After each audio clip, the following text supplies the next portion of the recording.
اعوذ باللہ من الشیطان الرجیم بسم اللہ الرحمن الرحیم۔ سامعین گرامی، حضرت علی والد حسنین کریمین حامل علوم نبوت، جن کو نبی نے باب مدینۃ العلم کہا ہے، ان کے علم کی معراج، ان کے علم کی بلندی کتنی ہے، ہم اس بات کا اندازہ ہی نہیں کر سکتے۔ امیر المومنین مولا مشکل کشا علی المرتضیٰ نے فرمایا کہ اگر میں چاہوں تو سورہ فاتحہ کی تفسیر سے 70 اونٹ بھر دوں۔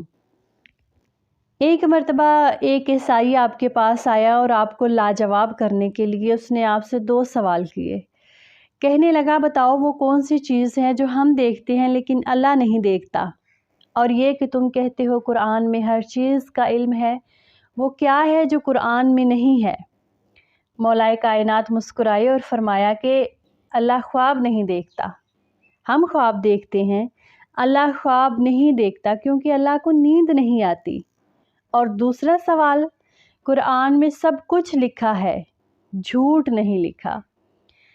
پھر اسی طرح ایک مرتبہ ایک یہودی امیر المؤمنین حضرت علی کرم اللہ وجہہ کے پاس آیا اور آپ سے پوچھنے لگا کہ اے علی، میں نے سنا ہے کہ آپ مسلمان جب عبادت کرتے ہیں تو آپ کے دل میں برے برے خیالات آتے ہیں، جبکہ ہم عبادت کرتے ہیں تو ہمیں کوئی ایسے برے خیالات نہیں آتے۔ یہودی کی بات سن کر حضرت علی نے اس شخص سے فرمایا کہ مجھے ایک بات بتاؤ، اگر ایک گھر فقیر کا ہو اور ایک امیر کا تو چور کہاں جائے گا؟ یہودی نے کہا، چور تو امیر کے گھر میں جائے گا۔ تو امام علی علیہ السلام نے فرمایا، تبھی تو شیطان ان کو ستاتا ہے جن کے دل میں اللہ ہو، جن کے دل میں اللہ نہیں ہوتا وہاں شیطان کا کیا کام، شیطان بھی وہاں نہیں جاتا۔ وہ پھر آپ سے پوچھنے لگا کہ آپ کا اللہ نظر کیوں نہیں آتا؟